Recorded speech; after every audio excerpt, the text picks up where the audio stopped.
High friends, good morning. Welcome back to my channel authentic Bengali blog. আর আমি হচ্ছি বনশ্রী। বড়দের প্রণাম, ছোটদের অনেক ভালোবাসা জানিয়ে আজকে আবার একটা নতুন ভিডিও নিয়ে এসেছি। এটা হচ্ছে আজকের সকালবেলা ভিডিও। আমি আর আমার সোনামা দুজনে মিলে আমরা কি করি সকাল টাইমটা সেটাই তোমাদেরকে দেখাবো। আর তোমরা যারা আজকে আমার প্রথম ভিডিওটা দেখছো তোমাদেরকে অনেক ধন্যবাদ। যদি ভালো লেগে থাকে তাহলে পাশে থেকো, আর যারা সবসময় আমার ভিডিও দেখো পাশে থাকো তোমাদেরকেও অনেক অনেক ধন্যবাদ আমার ভিডিও দেখার জন্য আর আমার পাশে থাকার জন্য। তো কদিন আগে আমি একদিন আগে আমি তোমাদেরকে ভিডিও দিয়েছিলাম, যে বলেছিলাম যে আমার প্রচণ্ড শরীর খারাপ। তো শরীরটা এখন একটু ঠিক হয়েছে, গলা দিয়ে আওয়াজই বেরোচ্ছিল না। আর তোমাদের কৃপায় আর ঠাকুরের কৃপায় আমরা কিন্তু এখন সবাই ভালোই আছি। তো ভিডিওটা তাহলে শুরু করি। তো সকালবেলা উঠেই আগে আমি ঠাকুরকে প্রণাম করে নিই। আর উপরে দরজার দেখো গেটের উপরে আমার ভোলা মহেশ্বর আর হচ্ছে মা মনসা দেবীকে পাশাপাশি রেখেছি, বাবা আর মেয়েকে। আর আমি ছোটোবেলা থেকে জানো তো শিব ভক্ত, আমার প্রাণ মন ধ্যান সব কিছু আমার শিব। তো শিবকে আমি আমার জীবন সম্পূর্ণ বিসর্জন করে দিয়েছি, কারণ আমার শিবই সব কিছু।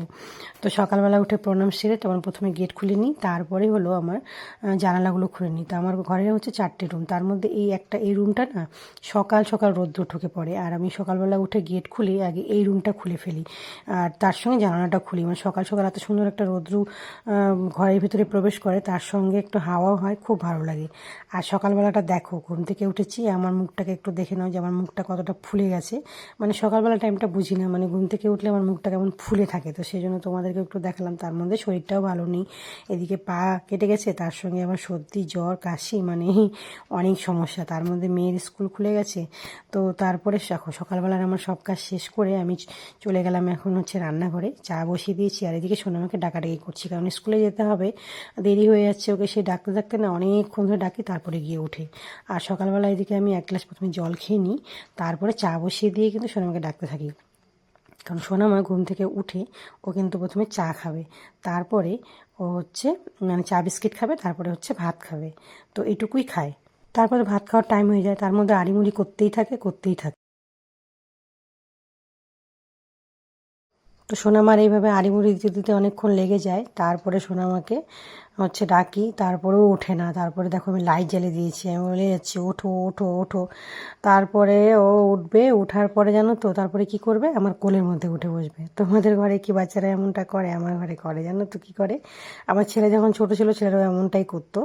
ছেলে ওইরকম বিছানার মধ্যে আড়িমুড়ি করতো, তারপরে গিয়ে আদর করে কোলের মধ্যে নিয়ে ঘুরে বেড়াতাম বারান্দায় ঘরে। তারপরে চোখটা খুলতো, তারপরে মুখ ধোয়াতাম, তারপরে খাওয়াতাম, তারপরে সকালের খাওয়া, তারপরে আবার এই করতে করতে আমার টাইম চলে যেত। ছেলের এখন সমস্যা মিটে গেছে, এখন আবার মেয়েকে নিয়ে দেখো মেয়ে ঘুম থেকে উঠেছে, ওর ঘুমটা ছুটেই নি।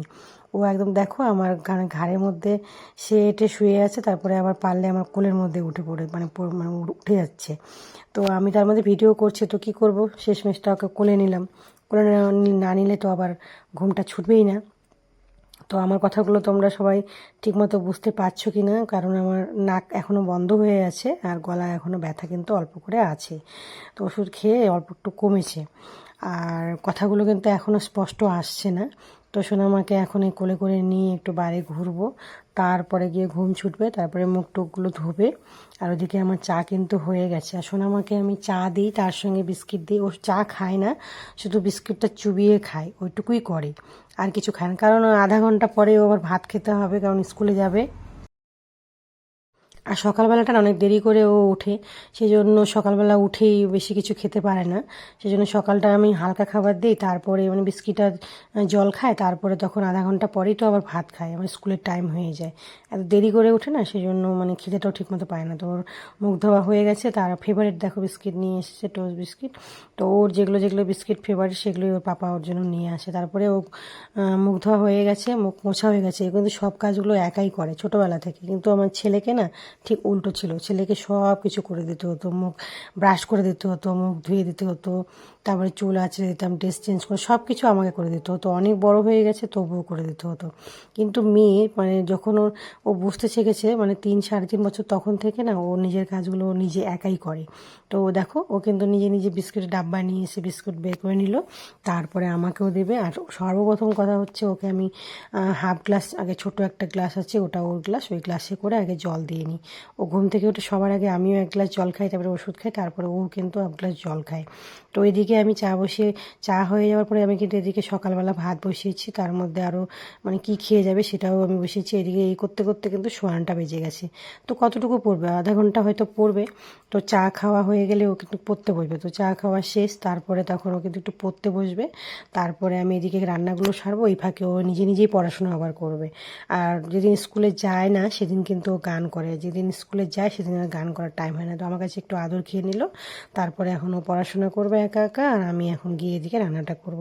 তো আমার এদিকে ভাত, মাছ ভাজা আর ডাল হয়ে গেছে। তো আমি এগুলো দিয়ে খাইয়ে রেডি করে তারপরে ওকে স্কুলে নিয়ে যাব। আমি জানো তো বন্ধুরা, স্কুলে ওকে দিয়ে আসি, তারপরে এসে সকালের খাবার খাই। ওই যে চা বিস্কিট খাই, ওটা খেয়েই থাকি, আমার টাইমই হয় না।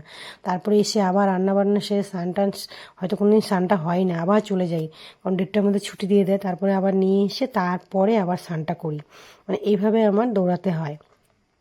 তার মধ্যে স্কুলটা দেখো খুলে গেল, এখন আমাকে আবার দৌড়াদৌড়ি করতে হবে। তার মধ্যে এমনি শরীরটা ভালো না, আর এতদিন ধরে বন্ধ ছিল না, বেশ একটু আরামেই ছিলাম। তো মানে ঘরে যে ছিলাম, মানে শরীরে একটা আলসেমি আলসেমি ভাব হয়ে গেছে, এখন আবার ছোটাছুটি করতে হবে। তো দেখো সোনামাকে ভাত খাইয়ে দিয়েছি, আর সোনামা কিন্তু এখন রেডি, সোনামাকে এখন স্কুলে নিয়ে যাব। আর মানে আমি একা যাব না, তার পাপাও যাবে, সঙ্গে করে নিয়ে যাব। তো সোনামা এদিকে রেডি হয়ে গেছে, আমি এখন রেডি হচ্ছি, তারপরে সোনামাকে নিয়ে যাব। তো তোমরা যে এতক্ষণ ধরে আমাদের ভিডিওটা দেখেছো, অবশ্যই বলবো যে কেমন লেগেছে, অবশ্যই বলবে। আর এতক্ষণ ধৈর্য নিয়ে দেখেছো সেজন্য অনেক ধন্যবাদ। যারা নতুন যদি বন্ধু হয়ে থাকো তো তোমাদেরকেও ধন্যবাদ, আর যারা আমার সবসময় ভিডিও দেখো তোমাদেরকেও ধন্যবাদ। তো এতক্ষণ ধরে ভিডিওটা আমার দেখার জন্য অনেক ধন্যবাদ। আজকে ভিডিও শেষ করছি, তোমরা ভালো থেকো, আজকের মতো টাটা।